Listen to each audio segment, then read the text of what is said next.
স্বাগত। বিরতিহীন সংবাদ রাত ৯টায় বাংলাদেশে আপনাদের সাথে আছি সঞ্চয় মজুমদার। শুনছিলেন শিরোনাম, চলে যাচ্ছি পুরো খবরে।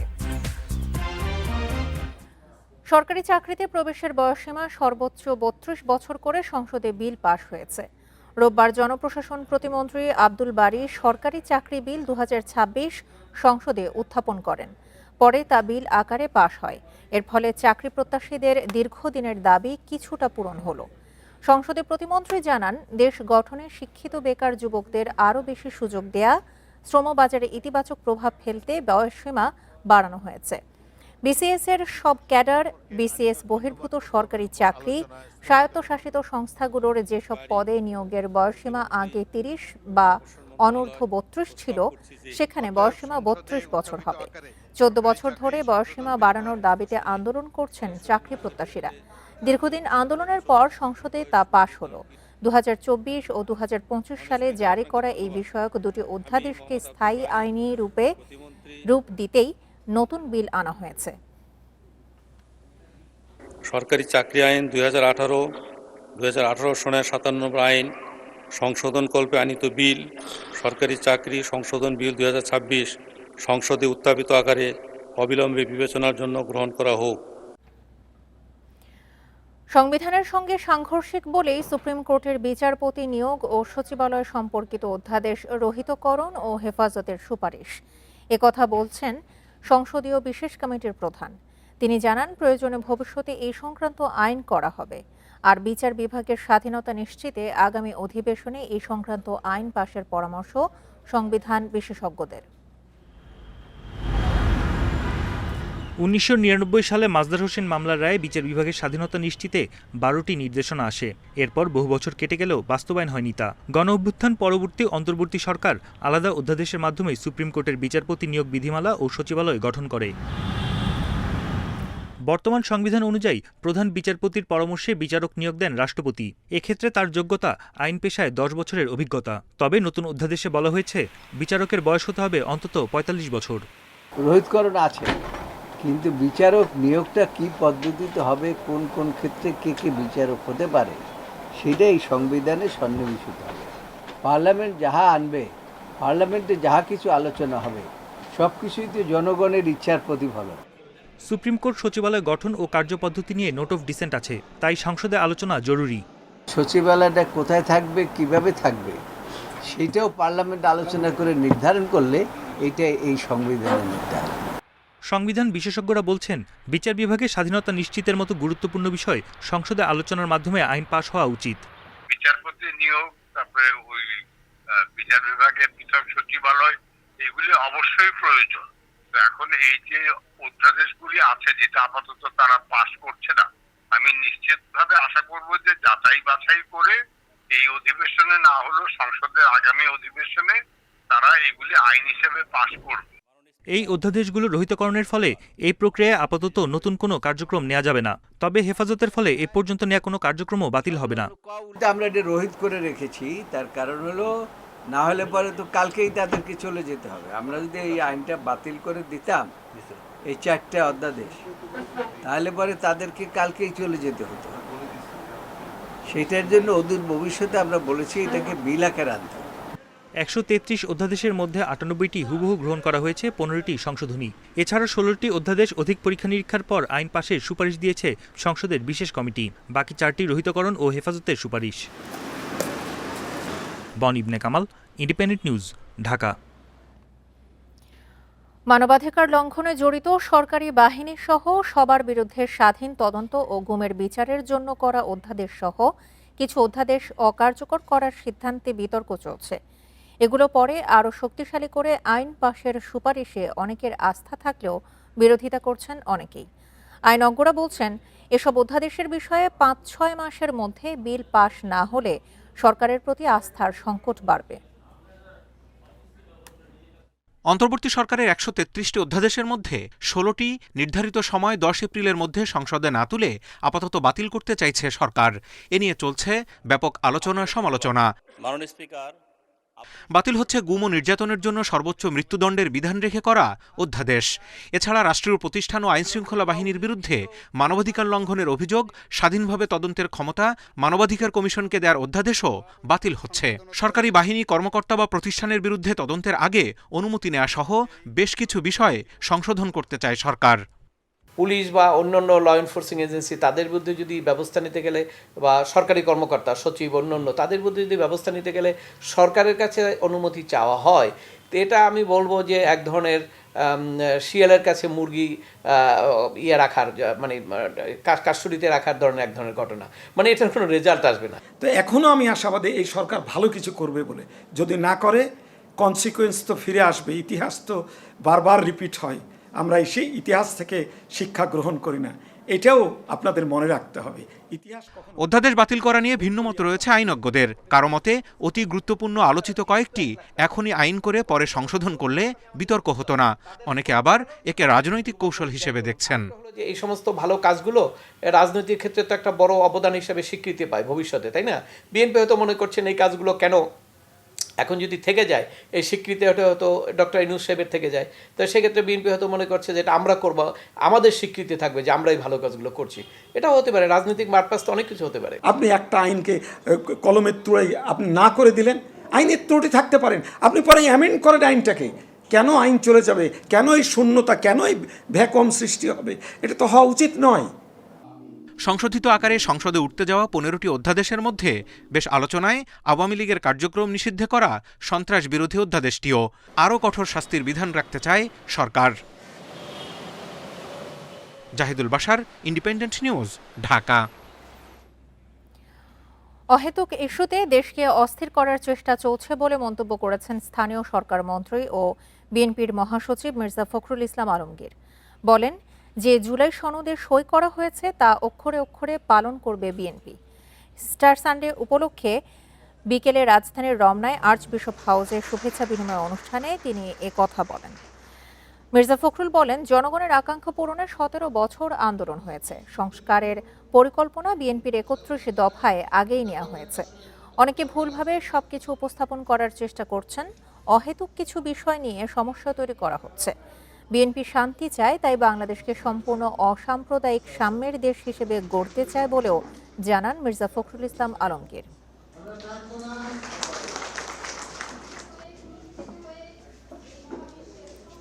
এটাকে কেন্দ্র করে আবার কিছু সংখ্যক ব্যক্তি, মানুষ বা দল যাই বলেন, তারা একটা গোলযোগ সৃষ্টি করার চেষ্টা করছে।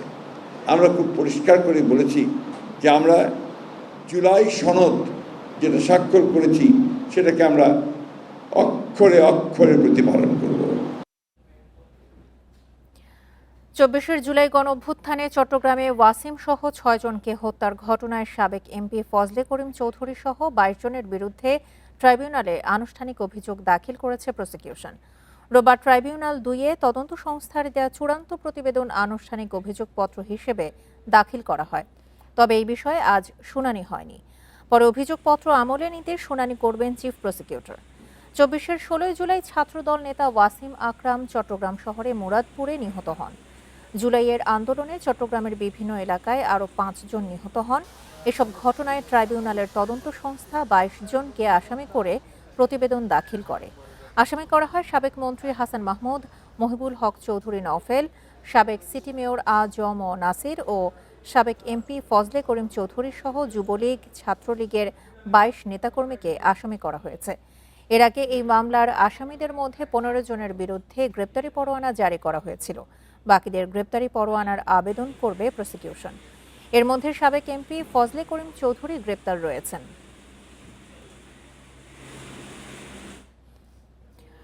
আন্তর্জাতিক অপরাধ ট্রাইব্যুনালের র্যাব অফিসারদের বিরুদ্ধে চলমান মামলায় সব ধরনের সহায়তার আশ্বাস দিয়েছেন সংস্থার নবনিযুক্ত মহাপরিচালক আহসান হাবিব পলাশ।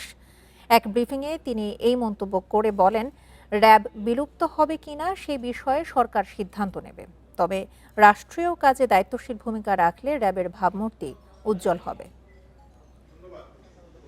আমি অত্যন্ত পেশাদারী রোববার সকালে র্যাবের মিডিয়া সেন্টারে সাংবাদিকদের সঙ্গে মতবিনিময় করেন সংস্থার মহাপরিচালক। সাম্প্রতিক সময়ে র্যাবের পরিচালিত বিভিন্ন অভিযানের সফলতা তুলে ধরে সার্বিক আইনশৃঙ্খলা পরিস্থিতি নিয়ে কথা বলেন তিনি।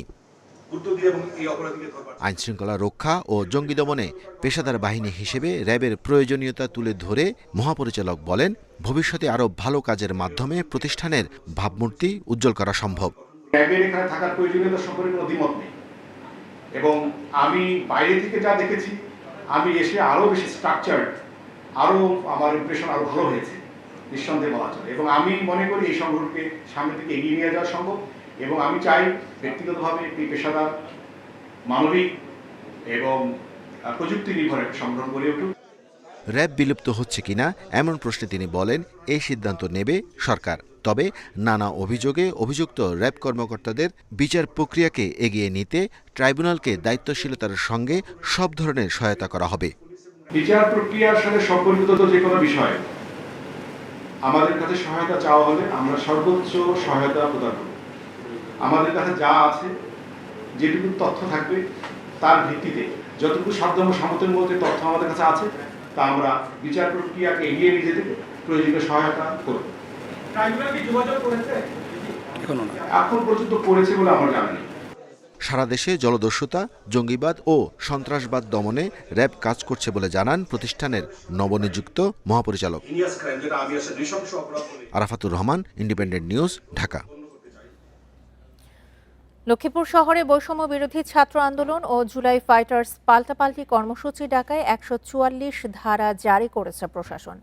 ১৪৪ ধারা ভঙ্গ করে মিছিলের চেষ্টা করলে পুলিশ ও নেতাকর্মীদের মধ্যে সংঘর্ষে পুলিশ সহ ২০ জন আহত হয়। এ সময় ২ জনকে আটক করা হয়েছে। রোববার বিকেল ৫:৩০টার দিকে শহরের চকবাজার জামে মসজিদের সামনে এই ঘটনা ঘটে। পুলিশ জানায়, শনিবার রাতে শহরের হাসপাতাল রোডে বৈষম্য বিরোধী ছাত্র আন্দোলন লক্ষ্মীপুর শাখার কর্মী হাবিবুর রহমান ফাহিম ও জেলা ছাত্রদলের প্রচার সম্পাদক আকবর হোসেন মুন্নার মধ্যে কথা কাটাকাটি হয়। এক পর্যায়ে তারা সংঘর্ষে জড়ান। এর প্রতিবাদে বৈষম্য বিরোধী ছাত্র আন্দোলনের কর্মীরা রোববার বিকেলে চকবাজার মসজিদের সামনে প্রতিবাদ মিছিল ডাকে। এ সময় ছাত্রদলের নেতাকর্মীরা জুলাই ফাইটার্সের ব্যানারে ওই স্থানে প্রতিবাদ সমাবেশের ঘোষণা দেয়। এরপরই শহরে ১৪৪ ধারা জারি করে উপজেলা প্রশাসন। সংঘর্ষের ঘটনায় অতিরিক্ত পুলিশ মোতায়েন করা হয়েছে। বড় ধরনের কোনো ঘটনা ঘটেনি। আমার ওসি আহত হয়েছে, পরিস্থিতি এখন শান্ত আছে। ১৪৪ ধারা জারি আছে। আপনারা দেখেছেন, আমরা সকল দোকানপাট বন্ধ করে দিয়েছি, সকল মার্কেট বন্ধ করে দিয়েছি। জ্বালানি তেলের সংকটে সকাল থেকেই রাজধানীতে বাইক ও ব্যক্তিগত গাড়ির দীর্ঘ সারি পাম্পগুলোতে। ঘণ্টার পর ঘণ্টা বসে থেকে রেশনিংয়ে মিলছে নির্দিষ্ট পরিমাণের তেল। চালকদের আশঙ্কা, পাম্পে তেল সরবরাহ বাড়ানোর পাশাপাশি সরকারের কঠোর তদারকি না থাকলে সংকট আরও বাড়তে পারে। রাজধানীতে প্রায় ৭০টির মতো তেলের পাম্প থাকলেও বেশিরভাগ পাম্পেই তেল সরবরাহ নেই। কয়েকটি পাম্পে তেল পাওয়া যাচ্ছে বটে, তবে তা দুপুরের পর থেকে এবং নির্দিষ্ট পরিমাণে। আগারগাঁওয়ের এই তেল পাম্পে সরবরাহ বন্ধ থাকায় সকাল থেকেই অপেক্ষা করছেন চালকরা। অনেকেই ঘন্টার পর ঘন্টা লাইনে দাঁড়িয়ে, কিন্তু এখনও ডিপো থেকে পাম্পে তেল না আসায় অনিশ্চিত এই অপেক্ষা। এদিকে পরিবাগের মেঘনা মডেল সার্ভিস সেন্টার ফিলিং স্টেশনে সীমিত পরিমাণে তেল পাওয়া যাচ্ছে। এখানে রেশনিং পদ্ধতিতে মোটরসাইকেলের জন্য ৫০০ থেকে ৬০০ টাকার তেল এবং ব্যক্তিগত গাড়ির জন্য সর্বোচ্চ ১২০০ থেকে ১৫০০ টাকার তেল দেওয়া হচ্ছে। তবুও দীর্ঘ লাইনের ভোগান্তি কমছে না। প্রথমে আসাদ গেটে দাঁড়িয়েছি। আসাদ গেটে ১.৫ ঘন্টা দাঁড়ানোর পর ওরা বলছে পাম্প বন্ধ, তেল শেষ। আসাদ গেট থেকে এখানে আসতে বন্ধ হয়ে গেছে গাড়ি বন্ধ হওয়ার পর দেন আমি এখান থেকে ঠেলে নিয়ে গিয়ে লাইনে দাঁড়িয়ে আসলাম। লাইনে দাঁড়িয়েছিলাম ১ ঘন্টা ৫০ মিনিট দাঁড়িয়ে থাকার পরে তেল পেলাম। ২ ঘন্টা লাগায়, ২.৫ ঘন্টা লাগায় ৫০০-৬০০ টাকার তেল নিচ্ছে। চালকরা বলছেন, নির্দিষ্ট কিছু পাম্পে তেল না দিয়ে সব পাম্পেই নির্দিষ্ট পরিমাণে তেল সরবরাহ করলে অল্প কয়েকটি পাম্পে এত চাপ সৃষ্টি হতো না। ২-১টা পাম্পে দিতেছে, এলের একদিকে সব চাপ পড়ে যেতেছে, আবার এদিকে সরকারি গাড়ি ২ নজল নিয়ে যেতেছে। আমরা ঘন্টার পর ৫টায় সিরিয়াল দিছি, ১১টা বাজে। সরকারের আসলে ঊর্ধ্বতম কর্মকর্তা যারা বহাল আছে, তাদের দায়িত্ব আছে, তাদের থেকে বেশি হলো মাঠ পর্যায়ে যারা ডিউটি করতেছে, এদের পরিপূর্ণতা দায়িত্বটাকে তারা পালন করতেছে না। গভর্নমেন্ট জিনিস দেখা উচিত যে অ্যাভেলেবেল করাটা, যে আমরা আসলে তেল পাবো, তাহলে সুবিধা হয় আমাদের জন্য, তাহলে আমাদের এই টাইমটা নষ্ট হচ্ছে না আর কি। রাজধানীতে জ্বালানি তেলের এই সংকট দ্রুত নিরসন করা না হলে জনজীবনের ভোগান্তি আরও বাড়ার আশঙ্কা ভোক্তাদের। রিফাত শিশির, ইন্ডিপেন্ডেন্ট নিউজ, ঢাকা। ব্যবসায়ীদের দাবির প্রেক্ষিতে দোকানপাট ও শপিং মল সন্ধ্যা 7টা পর্যন্ত খোলা রাখার সিদ্ধান্ত নিয়েছে সরকার। রোববার সচিবালয়ে সাংবাদিকদের এই সিদ্ধান্তের কথা জানান বিদ্যুৎ ও জ্বালানি প্রতিমন্ত্রী অনিন্দ্য ইসলাম অমিত। বিদ্যুৎ প্রতিমন্ত্রী বলেন, ব্যবসায়ীদের আবেদন বিবেচনা করে সিদ্ধান্তটি পুনর্মূল্যায়ন করেছেন প্রধানমন্ত্রী। তবে জরুরি সেবা দেয়া প্রতিষ্ঠানগুলো এই সময়সীমার বাইরে থাকবে। তিনি আরও বলেন, সবাইকে বিদ্যুৎ ও জ্বালানি সাশ্রয়ে সচেতন হতে হবে। বাসাবাড়ি ও কর্মস্থলের সাশ্রয়ী ব্যবহার নিশ্চিত করা গেলে ভবিষ্যতের চ্যালেঞ্জ মোকাবেলা সহজ হবে। এর আগে গেল বৃহস্পতিবার জ্বালানি সংকট মোকাবেলায় সন্ধ্যা 6টার মধ্যে দেশের সব দোকানপাট ও শপিং মল বন্ধ করার সিদ্ধান্ত নেয় সরকার। আমরা কথা বলার সময় আমরা ওইটাকে বিবেচনায় রাখবো। সন্ধ্যা 6টা পর্যন্ত দোকান খোলা রাখবার সিদ্ধান্ত হয়েছিল, কিন্তু পরবর্তীতে মাননীয় প্রধানমন্ত্রী এই দোকান মালিক সমিতির আবেদন এবং অনুরোধ বিবেচনায় এটা আমরা পুনর্মূল্যায়ন করে সন্ধ্যা 7টা পর্যন্ত দোকান খোলা রাখার আমরা সিদ্ধান্ত গ্রহণ করেছি। অবশ্যই জরুরি সেবা যারা দেন তারা এর আওতার বাইরে থাকবে। আমি একই সাথে আমি সবাইকে বলবো, আমরা নিজ বাসা বাড়িতে, আমরা নিজ কর্মস্থলের জন্য আমরা বিদ্যুৎ সাশ্রয়ী হই। শিক্ষা প্রতিষ্ঠানে ক্লাস অনলাইন না অফলাইনে পরিচালিত হবে এই বিষয়ে চলতি সপ্তাহের মধ্যে সিদ্ধান্ত নেওয়া হবে বলে জানিয়েছেন শিক্ষামন্ত্রী আ.ন.ম এহসানুল হক মিলন। সকালে সচিবালয়ে সাংবাদিকদের এই তথ্য জানান মন্ত্রী। তিনি বলেন, সিদ্ধান্তের আগে সংশ্লিষ্টদের সঙ্গে ধারাবাহিকভাবে বৈঠক হচ্ছে। ইতোমধ্যে ইংরেজি মাধ্যমের শিক্ষা প্রতিষ্ঠান ও বিএনসিসির প্রতিনিধিদের সঙ্গে আলোচনা হয়েছে। আগামী 2-1 দিনের মধ্যে আরও কয়েকটি পক্ষের সঙ্গে বৈঠক অনুষ্ঠিত হবে। তিনি আরও জানান, সংশ্লিষ্টদের মতামত সংগ্রহ শেষে বিষয়টি বৃহস্পতিবার মন্ত্রিসভা বৈঠকে উপস্থাপন করা হবে। সেখানেই চূড়ান্ত সিদ্ধান্ত নেওয়া হবে। জ্বালানি সাশ্রয়ের বিষয়টিও সরকারের বিবেচনায় রয়েছে উল্লেখ করে শিক্ষামন্ত্রী বলেন, এই বিষয়ে বিশ্বের বিভিন্ন দেশ যেমন পদক্ষেপ নিচ্ছে, বাংলাদেশও তেমন উদ্যোগ নিচ্ছে।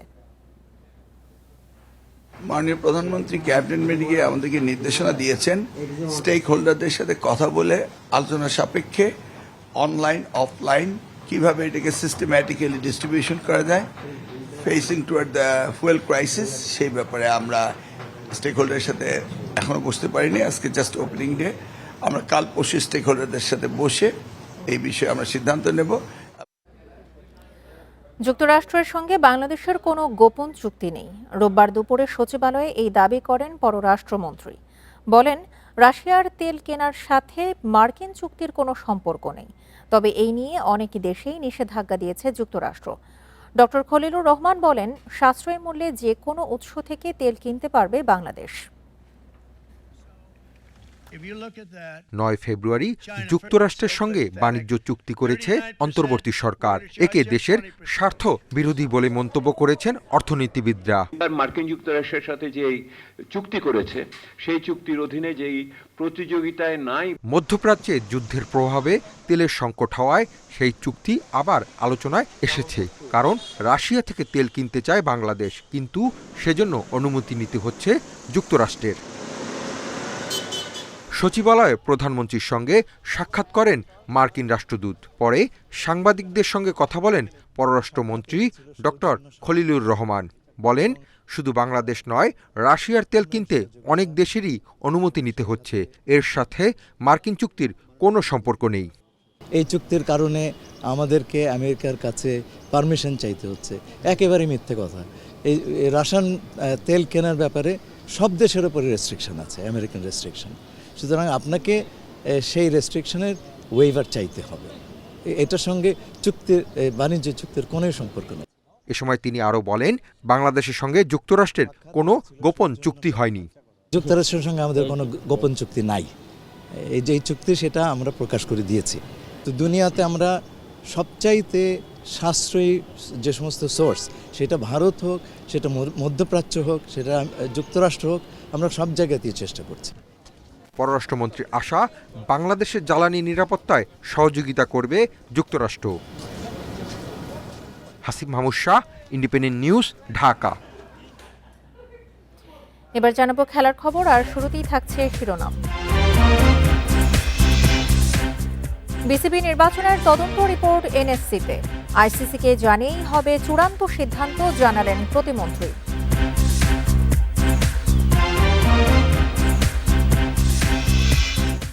অনূর্ধ্ব 20 সাফ চ্যাম্পিয়ন দলকে কাল সংবর্ধনা দেবে ক্রীড়া মন্ত্রণালয়। প্রতিশ্রুত অর্থ পুরস্কার দিলেন বাফুফের সহ সভাপতি।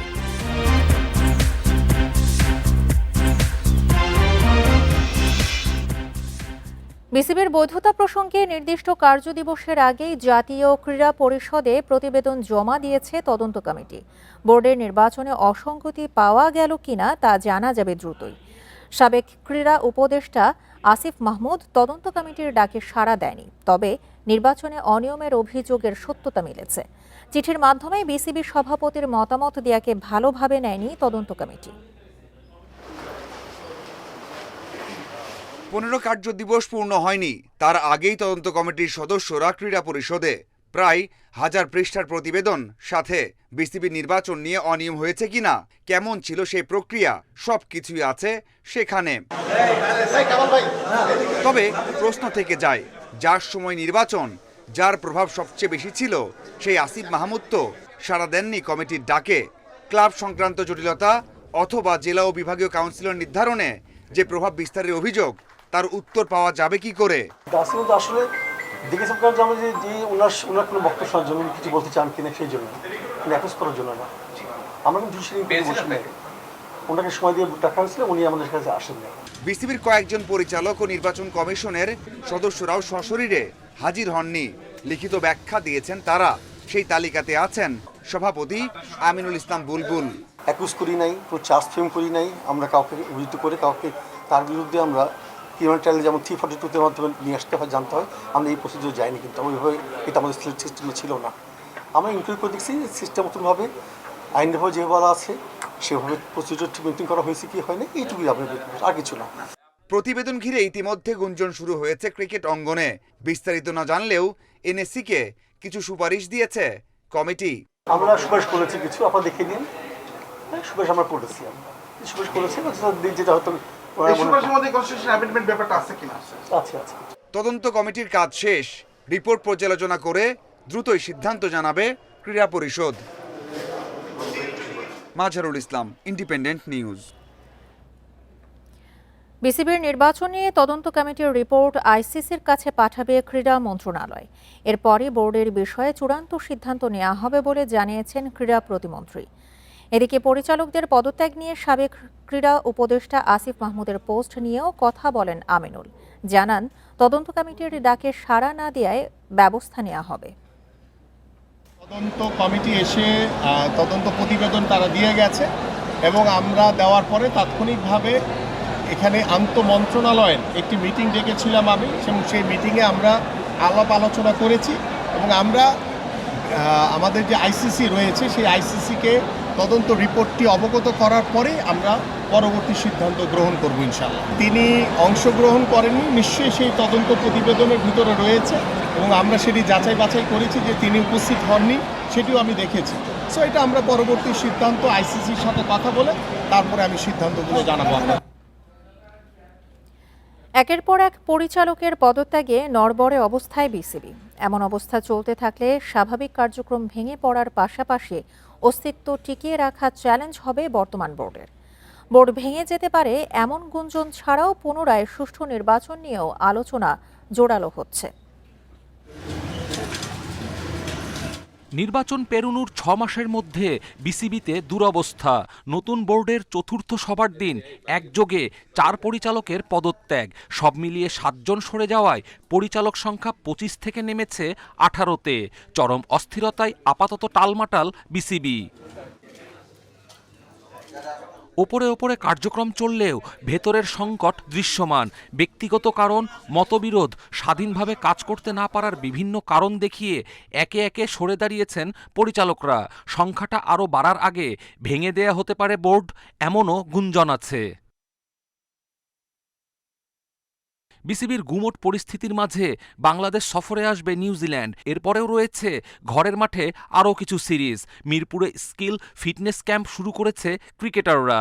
তাদের সঙ্গে বৈঠক করেছেন বিসিবি সভাপতি আমিনুল ইসলাম বুলবুল।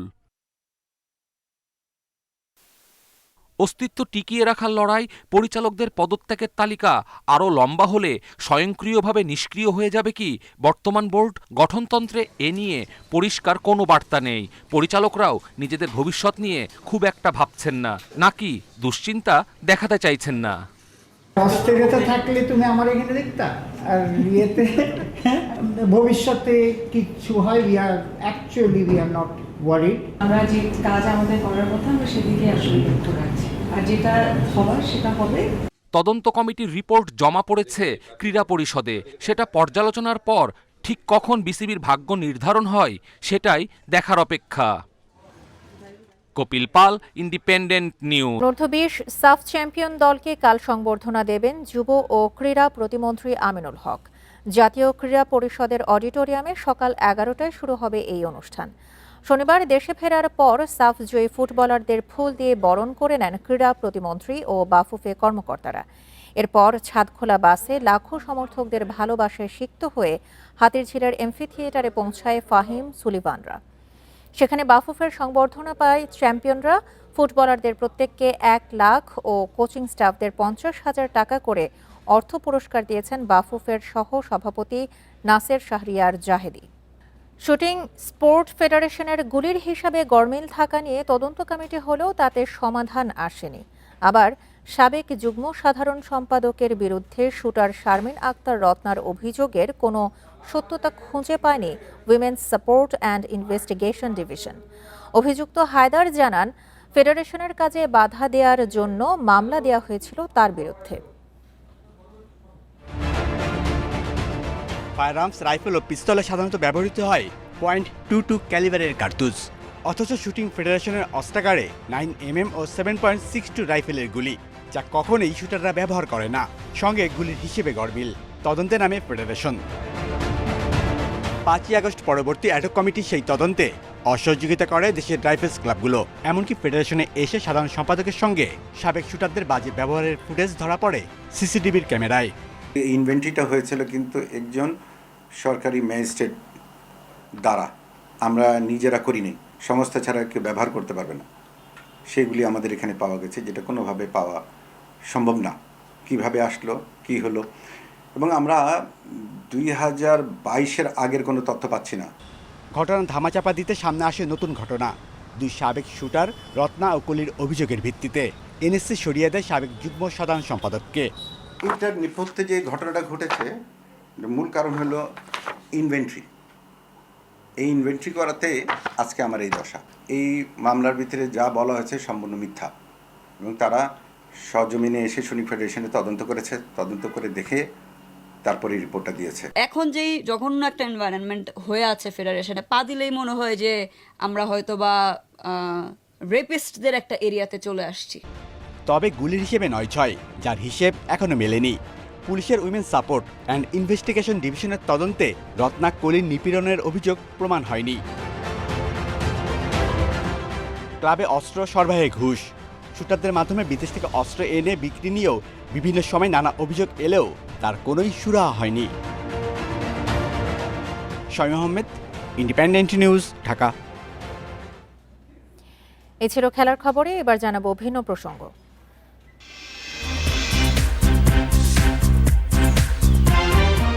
নব্বইয়ের স্বৈরাচার বিরোধী আন্দোলনে ঐক্যের ডাক দিয়ে পয়লা বৈশাখে আনন্দ শোভাযাত্রা শুরু হয় 1989 সালে। পরে নাম হয় মঙ্গল শোভাযাত্রা। গেল বছর আবারও ফিরে আসে পুরনো নাম।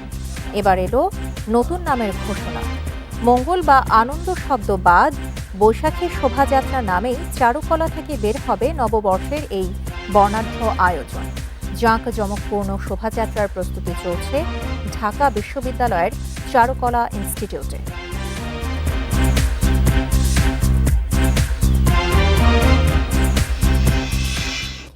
এই নিয়ে প্রতিবেদন থাকছে সংবাদের শেষ অংশে। যাচ্ছি পরের খবরে। যুক্তরাষ্ট্রের বাজারে চীনকে পেছনে ফেলে তৈরি পোশাক রপ্তানিতে দ্বিতীয় অবস্থানে উঠে এসেছে বাংলাদেশ। 2026 সালের প্রথম 2 মাসে বাংলাদেশ পোশাক রপ্তানি করে $1.37 বিলিয়ন আয় করেছে। অন্যদিকে চীনের আয় $1.17 বিলিয়ন। যুক্তরাষ্ট্রের অফিস অব টেক্সটাইলস অ্যান্ড অ্যাপারেলের পরিসংখ্যানে উঠে এসেছে এই তথ্য। পারস্পরিক শুল্ক আরোপের প্রভাবে চীন শীর্ষস্থান হারিয়েছে। বর্তমানে যুক্তরাষ্ট্রের বাজারে ভিয়েতনাম শীর্ষে রয়েছে এবং বাংলাদেশ চীনকে টপকে উঠে এসেছে দ্বিতীয় অবস্থানে। সার্বিকভাবে এই সময়ে যুক্তরাষ্ট্র $11.53 বিলিয়ন পোশাক আমদানি করেছে, যা বছর ভিত্তিক হিসাবে 13.47% হ্রাস পেয়েছে। 2025 সালের একই সময়ে আমদানির পরিমাণ ছিল $13.55 বিলিয়ন।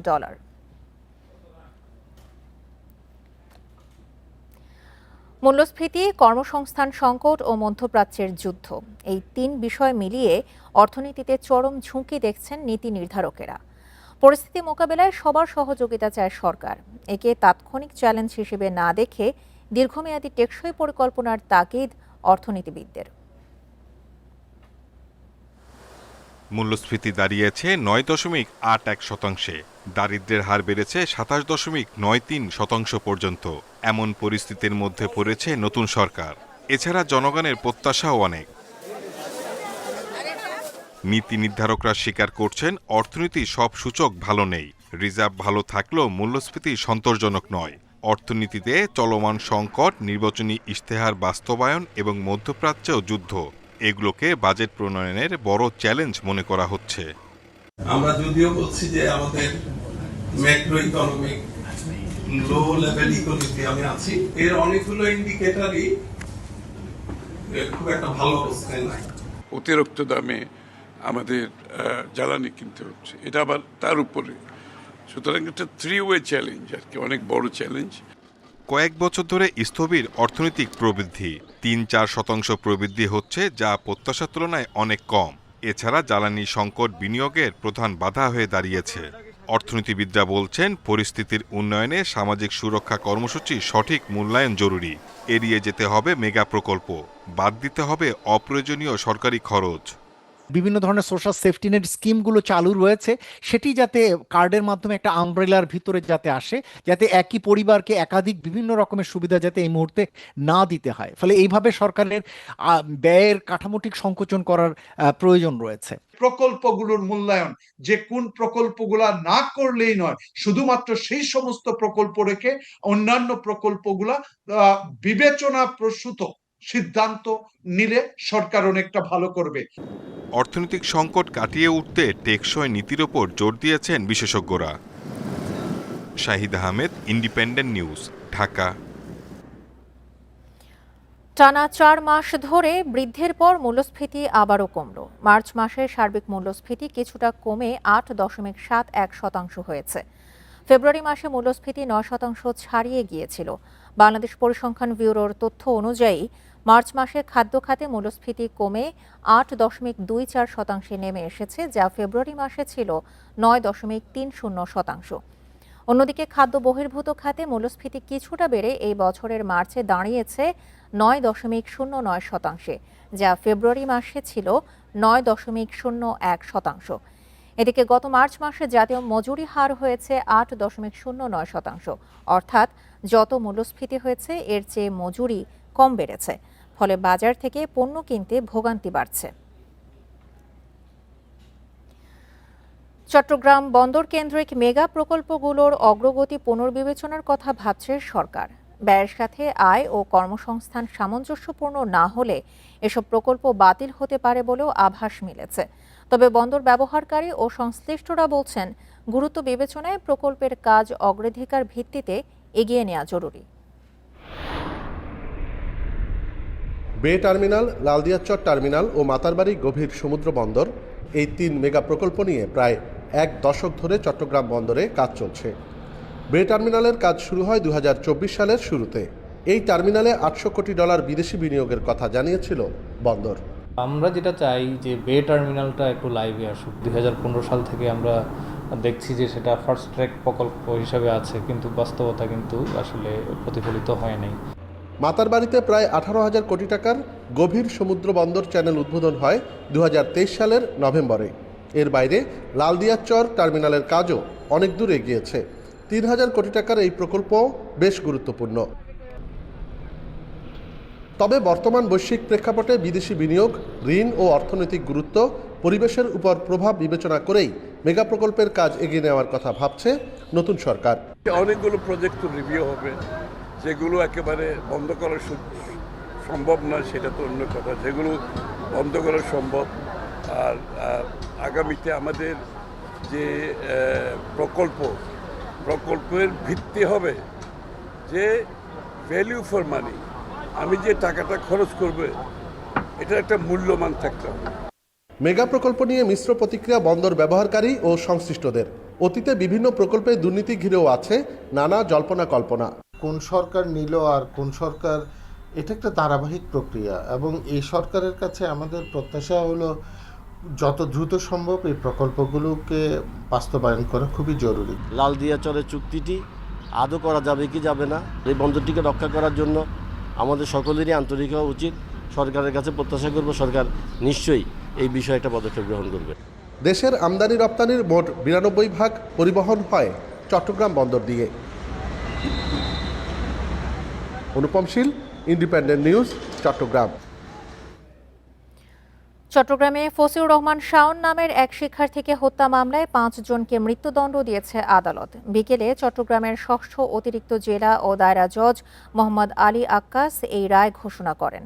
মৃত্যুদণ্ডপ্রাপ্তরা হলেন বেলাল হোসেন, জাকির হোসেন, শহীদ রাজা, আল আমিন গাজী ও সোহেল। এদের মধ্যে প্রথম 3 জন কারাগারে থাকলেও বাকি 2 জন পলাতক। মামলার এজাহার থেকে জানা যায় 2007 সালের 24শে জুলাই নগরের জিইসি মোড়ে কোচিং সেন্টারে যাওয়ার জন্য বাসা থেকে বের হন শাওন। ওই দিন রাতে নগরীর বাদশা মিয়া সড়কে তার গামছা পেঁচানো মরদেহ উদ্ধার করে পুলিশ। ঢাকা টাঙ্গাইল মহাসড়কে গাজীপুরের কোনাবাড়ি ফ্লাইওভারে রড বোঝাই ট্রাকের সঙ্গে যাত্রীবাহী বাসের সংঘর্ষে 2 জন নিহত হয়েছেন। আহত হয়েছেন 5 জন। সন্ধ্যায় এই দুর্ঘটনা ঘটে। পুলিশ জানিয়েছে টাঙ্গাইলগামী তাকওয়া পরিবহনের বাসটি কোনাবাড়ি ফ্লাইওভারের ওপর দিয়ে যাওয়ার সময় দ্রুতগতির ট্রাকের পেছনে ধাক্কা দেয়। এতে বাসটি দুমড়ে মুচড়ে গিয়ে ঘটনাস্থলেই এক যাত্রীর মৃত্যু হয়। দুর্ঘটনার পরপরই স্থানীয়রা এগিয়ে এসে আহতদের উদ্ধার করে দ্রুত আশপাশের বিভিন্ন হাসপাতালে পাঠান। গুরুতর আহত একজন হাসপাতালে নেয়ার পথে মারা যান। আগামী 24 ঘন্টায় ঢাকা, রাজশাহী ও রংপুর সহ কয়েকটি জেলায় ঝোড়ো হাওয়া সহ বৃষ্টি হতে পারে। আবহাওয়াবিদ বলছেন বৃহস্পতিবার পর্যন্ত থাকবে বৃষ্টি, এরপর বাড়বে তাপমাত্রা। মাসের শেষ দিকে পশ্চিমাঞ্চলে হতে পারে তীব্র তাপপ্রবাহ। রোববার আবহাওয়া অফিস এইসব তথ্য দিয়েছে। রাজধানী সহ সারা দেশেই বেড়েছে গরমের দাপট, হাঁসফাঁস করছে মানুষ। আবহাওয়া অধিদপ্তর জানিয়েছে আগামী 5 দিন দফায় দফায় বৃষ্টি হতে পারে, কোথাও কোথাও শিলাবৃষ্টির সম্ভাবনাও রয়েছে। এছাড়া আগামী 24 ঘন্টায় ঢাকা, রাজশাহী, রংপুর, ময়মনসিংহ, খুলনা, চট্টগ্রাম, বরিশাল ও সিলেটে ঝড়ো হাওয়া সহ বৃষ্টি হতে পারে। রাজশাহী, রংপুর, ঢাকা, ময়মনসিংহ, খুলনা, বরিশাল, চট্টগ্রাম, সিলেট বিভাগের 2-1 জায়গায় দমকা অথবা ঝোড়ো হাওয়া সহ বৃষ্টি অথবা বজ্রসহ বৃষ্টিপাতের সম্ভাবনা আছে। সেই সাথে কোনো কোনো জায়গায় বিক্ষিপ্তভাবে শিলাবৃষ্টির সম্ভাবনা রয়েছে। সোমবার বৃষ্টির আওতা বাড়বে। আগামী 5 দিন দিন ও রাতের তাপমাত্রা 1 থেকে 2 ডিগ্রি সেলসিয়াস পর্যন্ত কমতে পারে। যে হিটওয়েভ কন্ডিশনটা ছিল, বৃষ্টিপাতের প্রবণতাটা যেহেতু কালকের চাইতে আজকে একটু বাড়বে, ফলে টেম্পারেচারটা একটু কমবে এবং এই অবস্থাটা আগামী 2-3 দিন অব্যাহত থাকবে। তারপরে 9-10 তারিখের দিকে আবার বৃষ্টিপাতের পরিমাণটা বাড়ার সম্ভাবনা আছে। এপ্রিল মে মাস জুড়েই হতে পারে বৃষ্টি, যার কারণে গড় তাপমাত্রা কম থাকতে পারে বলে জানায় আবহাওয়া অফিস। সুলতানা জাহান মিতু, ইন্ডিপেন্ডেন্ট নিউজ, ঢাকা। ঢাকা বিশ্ববিদ্যালয়ের চারুকলা ইনস্টিটিউটের ঐতিহ্যবাহী পয়লা বৈশাখের শোভাযাত্রার নাম আবারও বদলে গেল। এবার তা উদযাপিত হবে বৈশাখী শোভাযাত্রা নামে। সংস্কৃতি মন্ত্রী নিতাই রায় চৌধুরী বলেন, বিতর্ক এড়াতেই মঙ্গল ও আনন্দ শোভাযাত্রার নাম পরিবর্তন। তবে এতে ইউনেস্কোর স্বীকৃতিতে কোনো প্রভাব পড়বে না বলে দাবি তার। 90-এর স্বৈরাচার বিরোধী আন্দোলনকে সবাইকে ঐক্যবদ্ধ করতে পয়লা বৈশাখে আনন্দ শোভাযাত্রা আয়োজন করা হয় 1989 সালে। আওয়ামী লীগ সরকার ক্ষমতায় আসার পর 1996 সালে নামকরণ হয় মঙ্গল শোভাযাত্রা। বাংলা নববর্ষ বরণের এই মঙ্গল শোভাযাত্রাকে 2016 সালে বিশ্ব সংস্কৃতির ঐতিহ্য হিসেবে স্বীকৃতি দেয় জাতিসংঘের শিক্ষা, বিজ্ঞান ও সংস্কৃতি বিষয়ক সংস্থা ইউনেস্কো। 2024 সালে অন্তর্বর্তী সরকার আসার পর আবার আনন্দ শোভাযাত্রা নামেই এটি আয়োজন করা হয়, যার পক্ষে বিপক্ষে মত দেন অনেকেই। বিএনপি সরকার ক্ষমতায় আসার পর আবার পাল্টে গেল নাম। রোববার দুপুরে সচিবালয়ে সংবাদ সম্মেলনে সংস্কৃতি মন্ত্রী নিতাই রায়চৌধুরী ঘোষণা দেন, বৈশাখী শোভাযাত্রা নামেই হবে এবারের আয়োজন। আনন্দ শোভাযাত্রা বলবো না, মঙ্গল শোভাযাত্রা বলবো না, শোভাযাত্রা হবে যথাযোগ্য মর্যাদার সাথে। সমস্ত সংস্কৃতির এখানে প্রদর্শন থাকবে, যার যার মতো যার যার অঞ্চলের ঢোল বাদ্য পোশাক আশাক নিয়ে আমাদের একটা আনন্দঘন শোভাযাত্রা হবে। এই শোভাযাত্রার নাম হবে বৈশাখী শোভাযাত্রা। মন্ত্রীর দাবি, নাম পরিবর্তনের কারণে ইউনেস্কোর স্বীকৃতিতে কোনো প্রভাব পড়বে না। একটা পয়লা বৈশাখের এই ঐতিহ্যবাহী আমরা যাদেরই উত্তরসূরি উত্তরাধিকার, যাদের সেই কৃষক সমাজের যারা আমাদের অন্ন যোগায়, তাদের এই উত্তরসূরি হয়ে এসে এখন আমরা এই নাম নিয়ে এটা এই বিতর্কটা আমরা অবসান করতে চাই। বাংলা নববর্ষ 1433-এর প্রথম দিন জাঁকজমকপূর্ণ শোভাযাত্রার প্রস্তুতি চলছে ঢাকা বিশ্ববিদ্যালয়ের চারুকলা ইনস্টিটিউটে। পুরো আয়োজন নির্বিঘ্ন করতে সব ধরনের নিরাপত্তা ব্যবস্থার কথা জানিয়েছে বিশ্ববিদ্যালয় কর্তৃপক্ষ। Hasim Mahmud Shah, Independent News, Dhaka. আর এ ছিল বিরতিহীন রাত 9টায় বাংলাদেশে। ধন্যবাদ সবাইকে।